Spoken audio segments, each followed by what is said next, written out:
Iraq के अंदर America की एक बेस है। उस बेस का नाम अल असद बेस है। ये बेसिकली इराक के और ईरान के बॉर्डर के ऊपर मौजूद है।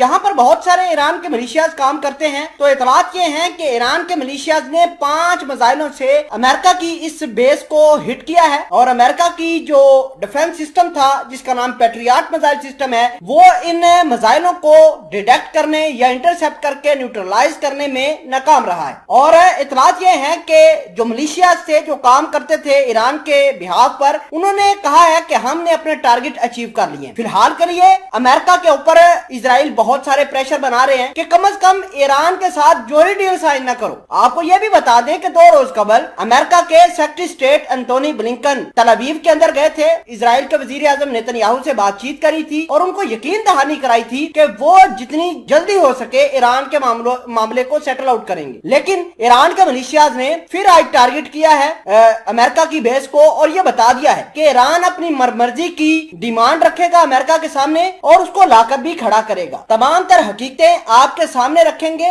और आसान अल्फाज में आपको बताया जाएगा कि ये मामला किस लेवल के ऊपर हैं और कैसे चल रहे हैं। छोटी सी गुजारिश है कि आप हमारा यूट्यूब चैनल हसनाट टीवी को सब्सक्राइब कर लें, घंटी के निशान को दबा लें ताकि लेटेस्ट न्यूज आप तक बर वक्त पहुंचती रहे। दोस्तों, सबसे पहले आप ये जानिए कि एंटोनी ब्लिंकन जो कि तल अवीव के अंदर मौजूद थे, उन्होंने इजरायली वजीर आजम नेतन्याहू से बातचीत करी है। इजराइल के वजीर आजम नेतन्याहू पहले की तरह इजराइल के जो इंटरेस्ट है वो अमेरिका को बता रहे हैं कि कम से कम ईरान के साथ अमेरिका जोहरी डील दोबारा रिवाइव ना करे। हुआ कुछ यूं कि अमेरिका जहां एक तरफ ईरान को कह रहा है कि हम बातचीत करेंगे, आपके साथ मामला सेटल करेंगे, दूसरी जानब इजराइल अपना हमास से सब कुछ मलिया मेट करवा कर बैठ गया। अब बात यह है कि ईरान के मिलिशियाज ने टारगेट किए हैं अमेरिका की फौजी ठिकानों को और वहां पर अमेरिका का जो पैट्रियट मिसाइल सिस्टम था वो बिल्कुल नाकाम हुआ और ईरान के मिलिशियाज के जो मिसाइल थे वो डायरेक्ट उस बेस को हिट करते हैं। तो इसका मतलब यह है कि ईरान के पास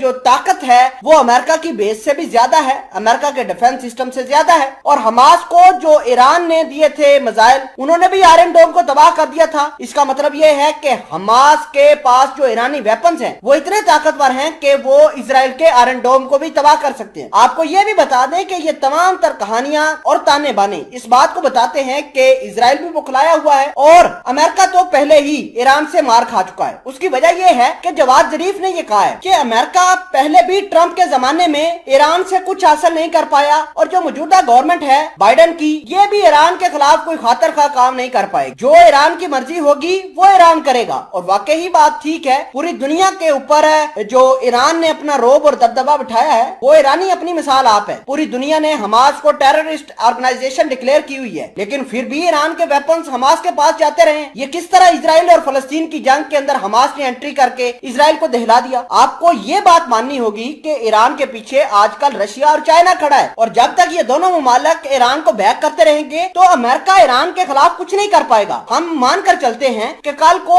अमेरिका और रशिया की या अमेरिका और चाइना की लड़ाई होती है तो देखिए कि दोनों मुमालिक मिलकर ईरान को सपोर्ट करेंगे। ईरान अपने मिलिशियाज को एक्टिवेट करेगा और ईरान के मिलिशियाज मिडिल ईस्ट में जहां जहां अमेरिका की फौज बैठी हुई है उनको टारगेट करना शुरू कर देंगे। तो ये मामला कम्प्लेक्स हैं, बहुत ज्यादा कम्प्लेक्स हैं और अमेरिका और इजराइल इस तमाम तर कहानी को जानने से कासिर हैं।